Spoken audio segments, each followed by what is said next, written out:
بسم اللہ الرحمن الرحیم۔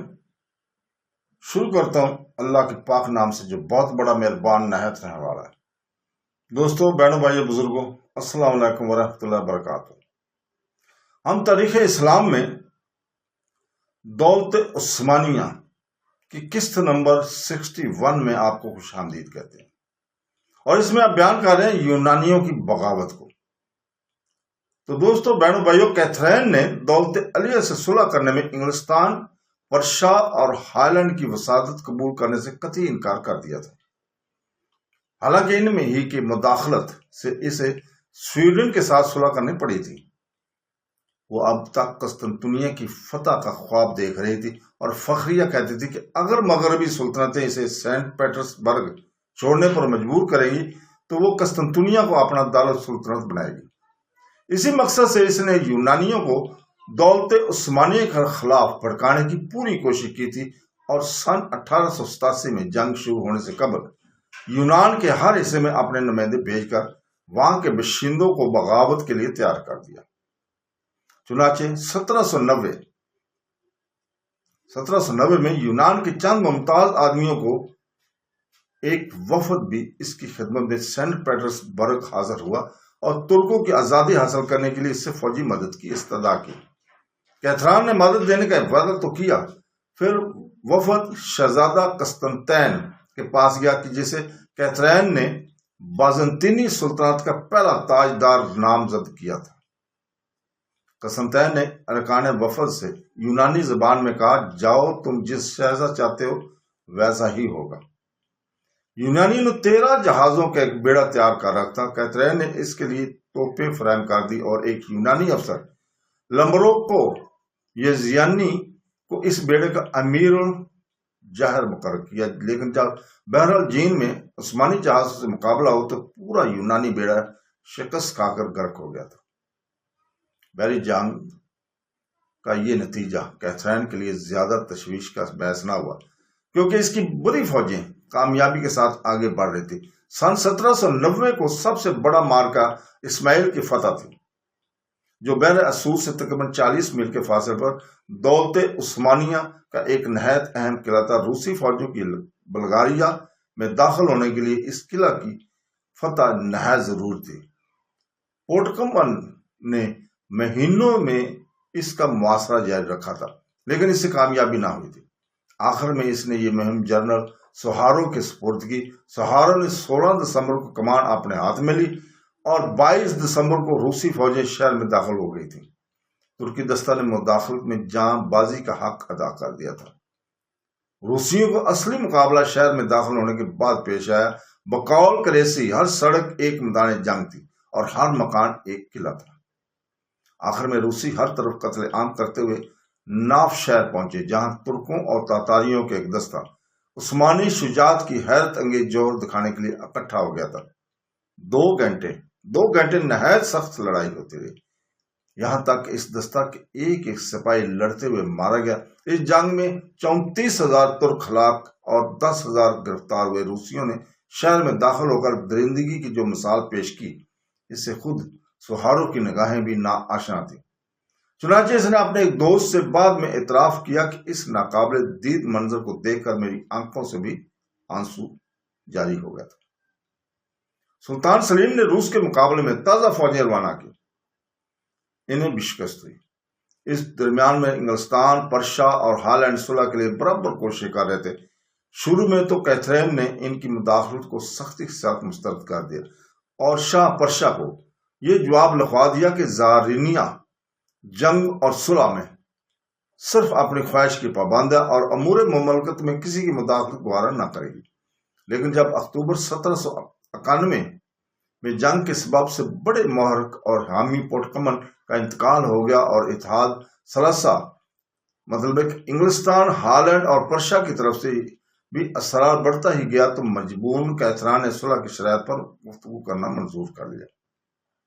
اتحادیوں نے روس کے سامنے بھی وہی شرط پیش کی جس پر آسٹریلیا کو رضامند کیا گیا تھا، یعنی فریقین دوران جنگ کے تمام مفتوحات سے دستبردار ہو جائیں گے۔ لیکن کیتھرین کسی طرح اس پر راضی نہ ہوئی اور صلح سے صاف انکار کر دیا۔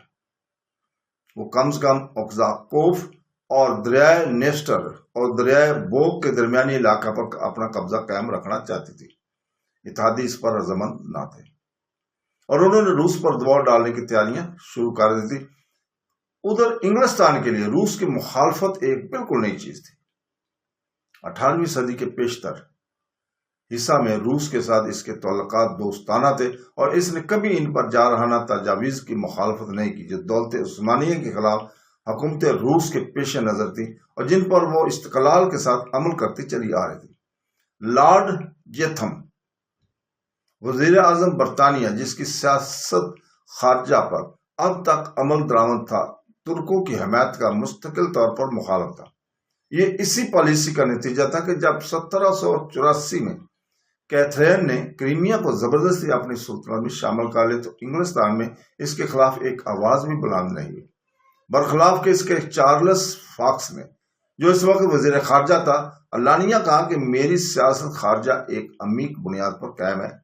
شمالی طاقتوں میں مشل روس سے اتحاد رکھنا ہر روشن خیال انگریز کا ہمیشہ سے اصول رہا ہے اور ہمیشہ رہے گا۔ اسی بنا پر جب 1791 میں انگلستان کے نوجوان وزیر اعظم مسٹر پٹ نے حکومت کی قدیم سیاست سے، جس پر خود اس کا باپ لارڈ چیتھم شدت سے عمل تھا، انحراف کر کے دولت عثمانیہ کی حمایت میں روس کو صلح کے لیے مجبور کرنا چاہا، تو وہ اور پارلیمنٹ سے ایک جنگی بیڑا کی تیاری کے لیے روپے کی درخواست کی تاکہ اگر کیتھرین اتحادیوں کی وساطت کو مسترد کر دے اور صلح کے لیے راضی نہ ہو تو اسے جنگی جہازوں کے ذریعے براہ راست لانے کی کوشش کی جائے۔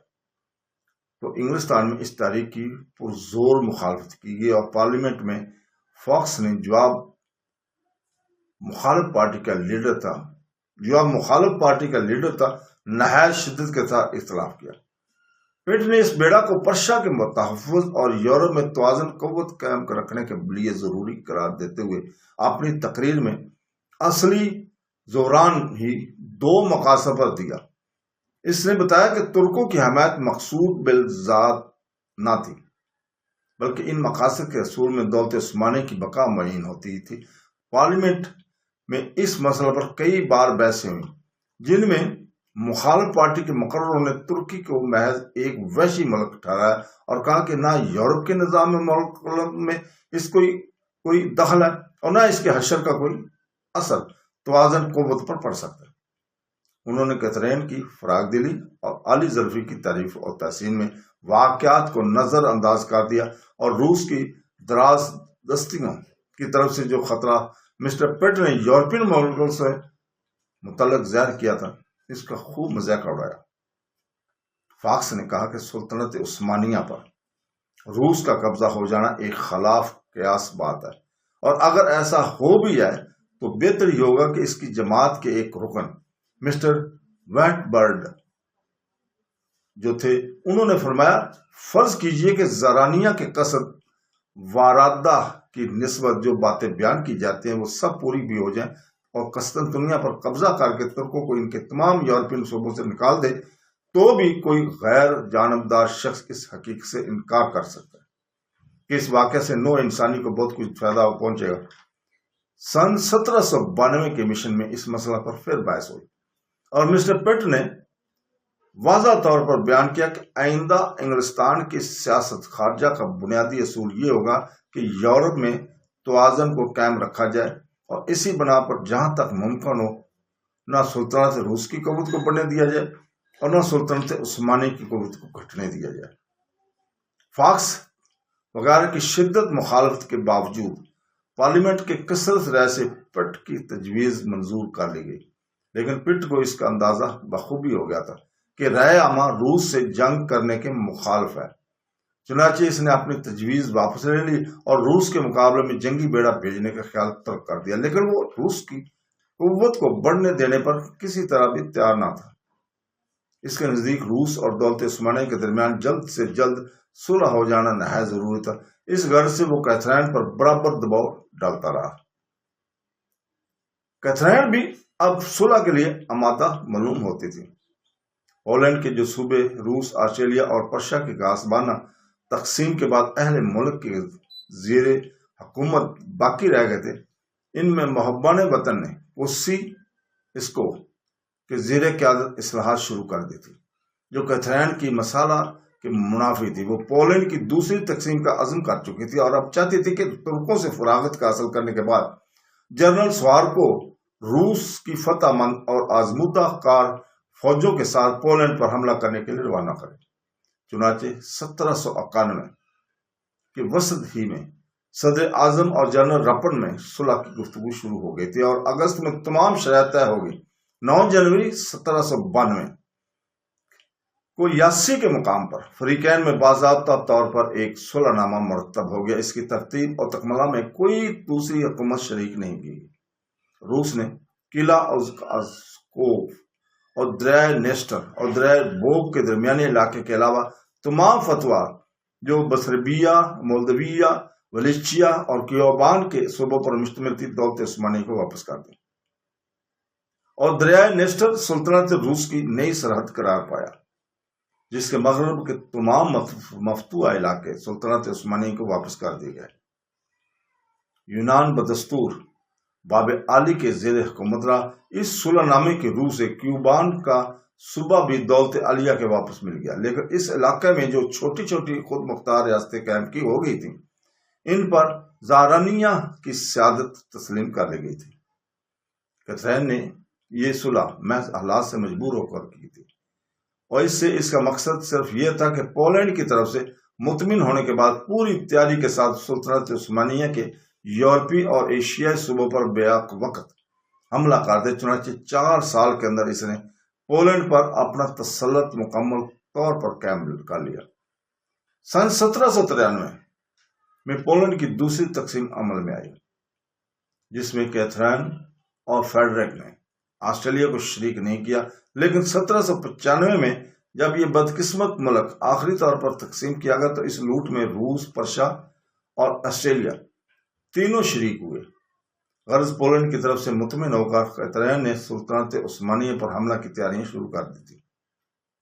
اس نے 3 لاکھ فوج اور ایک زبردست فوجی بیڑا تیار کیا تھا اور جنگ کا اعلان بہت جلد کرنے ہی والی تھی، لیکن قضا نے مہلت نہ دی اور 1796 میں اس کی موت کی وجہ سے یہ مہم، جو دولت عثمانی کے غالباً روس کی سابق جنگوں سے کہیں زیادہ تباہ کن ثابت ہوتی، ملتوی ہو گئی تھی۔ سلطان سلیم نے صلح نامہ یاسی کے بعد اپنی ساری توجہ ملکی اصلاحات پر مرکوز رکھنی چاہیے، کیونکہ سلطنت کے ہر شعبہ خصوصاً محکمہ فوج کی حالت حد بدرجہ خراب ہو چکی تھی۔ لیکن چند ہی سال کے بعد فرانس سے جنگ چھڑ جانے کی وجہ سے اصلاحات کا کام جو شروع کر دیا گیا تھا ملتوی ہو گیا۔ 18ویں صدی کے آخر میں سلطنت عثمانیہ کے نظم و نسق کی جو حالت تھی، اس کا اندازہ کریسی کے صفحات سے بخوبی ہوتا ہے۔ ہم اس کا بیان کا خلاصہ یہاں پہ کرتے ہیں کہ سلیم کی سلطنت میں یورپ، ایشیا اور افریقہ کی 26 ولایتیں شامل تھیں۔ یہ ولایتیں 163 علاقوں میں تقسیم تھیں، جن کو لوا کہتے تھے۔ ہر لوا میں متحد قضاء یا ضلع ہوتے تھے۔ ہر قضاء اپنے انتظام خود کرتا اور وہ عموماً ایک شہر اور اس کے متحد علاقے پر مشتمل ہوتا، یا ایک ضلع ناحیہ پر جس میں زیادہ تر چھوٹے چھوٹے قصبے یا گاؤں شامل ہوتے تھے۔ ولایت کا حاکم ایک پاشا ہوتا تھا جسے دمہ نشان عطا ہوتا تھا۔ ایسے پاشا کا منصب ایک وزیر کے منصب کے برابر ہوتا۔ وہ اپنی ولایت کے ایک یا چند خاص لواؤں پر براہ راست حکومت کرتا، بقیہ لواؤں کے مقامی حکام پر وہ ایک عام سیادت رکھتا تھا۔ 72 لواؤں کی حکومت ایسے پاشاؤں کے سپرد تھی جو پاشائے دو نشان تھے۔ انہی لواؤں اور ولایتیوں کے عموماً پاشا لق کہتے تھے۔ عام طور پر پاشاؤں کا تقرر ہر سال ہوتا تھا، لیکن اگر کوئی پاشا اتنا طاقتور ہوتا کہ اسے برطرف کرنے میں باب عالی کو بغاوت کا اندیشہ ہوتا، یا وہ دیوان عالی کے بعض وزراء کو رشوت کے ذریعے اسے اپنا حامی بنائے رکھتا، تو ایک ہی شخص کئی سال تک بلکہ کبھی کبھی تمام عمر اپنے عہدہ پر مأمور رہتا۔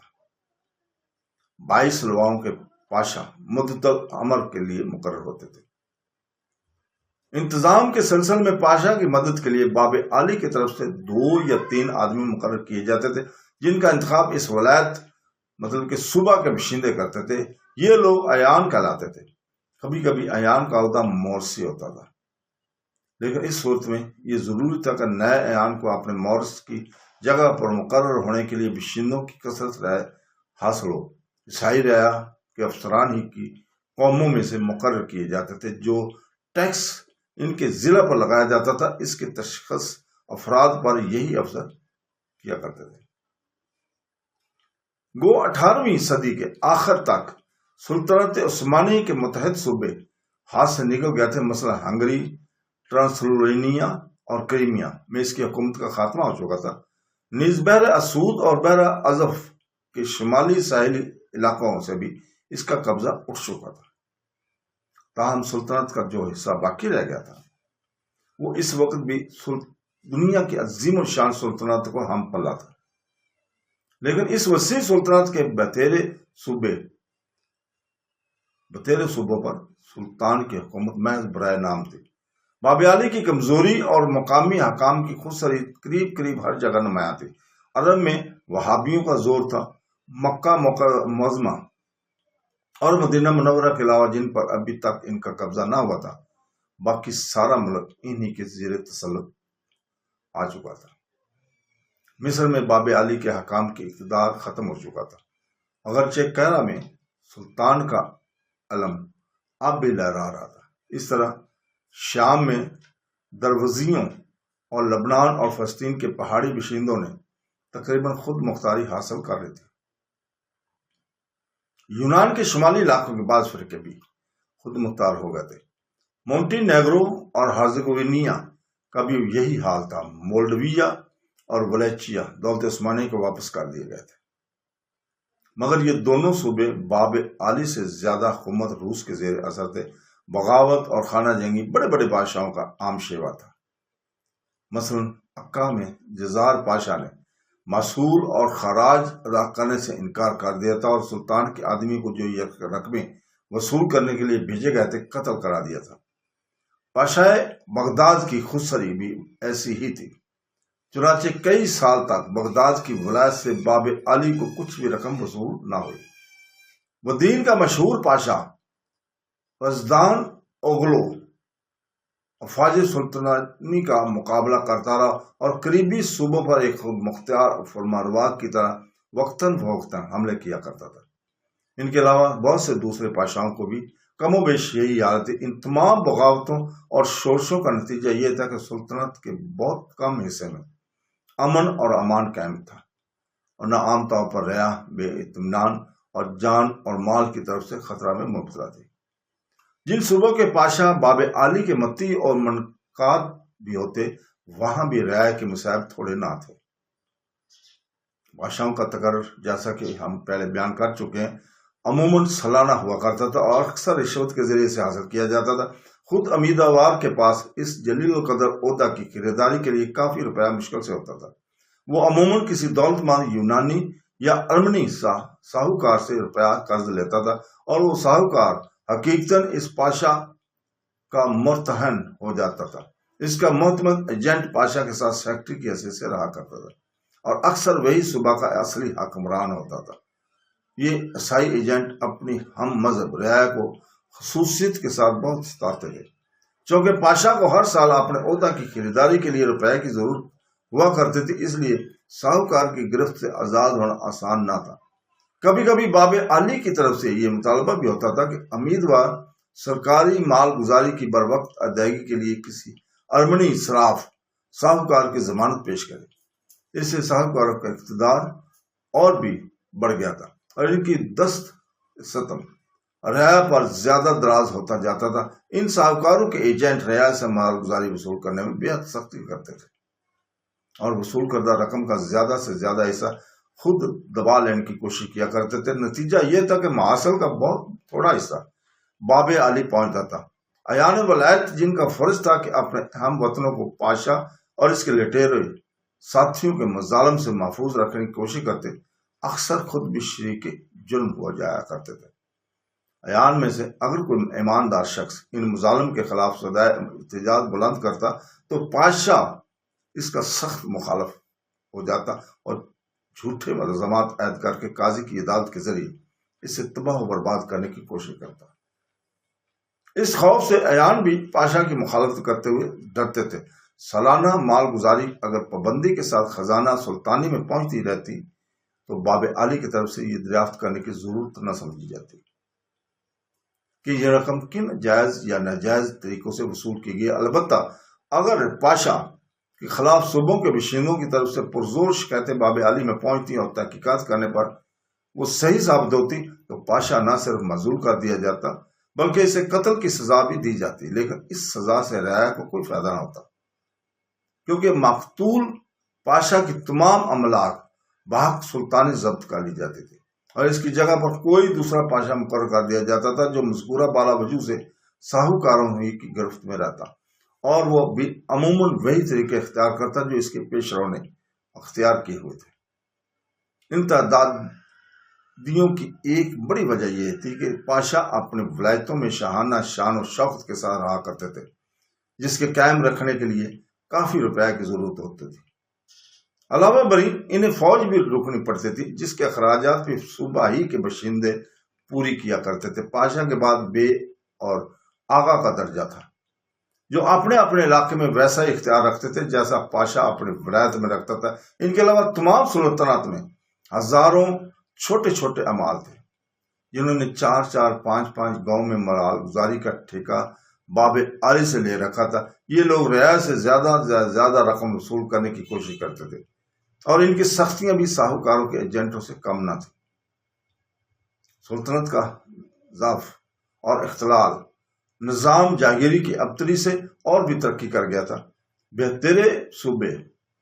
بتیرے صوبوں میں تقریباً خود مختار ریاستیں قائم ہو گئی تھیں۔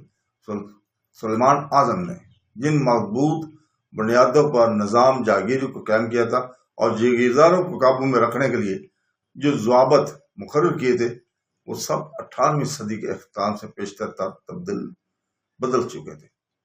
نتیجہ یہ ہوا کہ سلطنت کے ہر حصہ خصوصاً ایشیائی صوبوں میں ایک بڑی تعداد خود سر جاگیرداروں کی پیدا ہو گئی تھی جو نسلاً بعد نسل اپنی جاگیروں پر قابض چلے آ رہے تھے۔ یہ جاگیردار عموماً درا بے کہے جاتے تھے۔ یہ لوگ صرف نام کے لیے سلطان اور پاشا کے مطیع تھے ورنہ حقیقت بالکل آزاد تھے اور اپنے علاقوں میں جو چاہتے کرتے۔ باب عالی میں اتنی قوت نہ تھی کہ ان سے اپنے احکام کی تعمیل کرا سکتا۔ 18ویں صدی کے آخر میں سلطنت عثمانیہ جس بد نظمی میں مبتلا تھی اس کا اندازہ سرجان باب ہاؤس میں بیان ہوتا ہے جو مصروف کی ذاتی مشابہت پر مبنی ہے۔ یہ بیان اگرچہ صرف ایک صوبہ البانیہ سے متعلق ہے تاہم اس سے دوسرے صوبوں کے حالات کا اندازہ کیا جا سکتا ہے۔ سرجان لکھتے ہیں کہ البانیہ میں تقریباً ہر قسم کی حکومت کے نمونے ملتے ہیں۔ بعض ضلعوں اور شہروں پر ایک شخص کی حکومت ہے جس کا ترکی لقب بولو باشی یا یونانی لقب کپتان ہے جو مسیحی یورپ سے لیا گیا تھا۔ بعض اپنے اکابر کے زیر حکومت ہیں اور بعض کسی کی حکومت تسلیم نہیں کرتے بلکہ ہر شخص خود اپنے خاندان کا حاکم ہے۔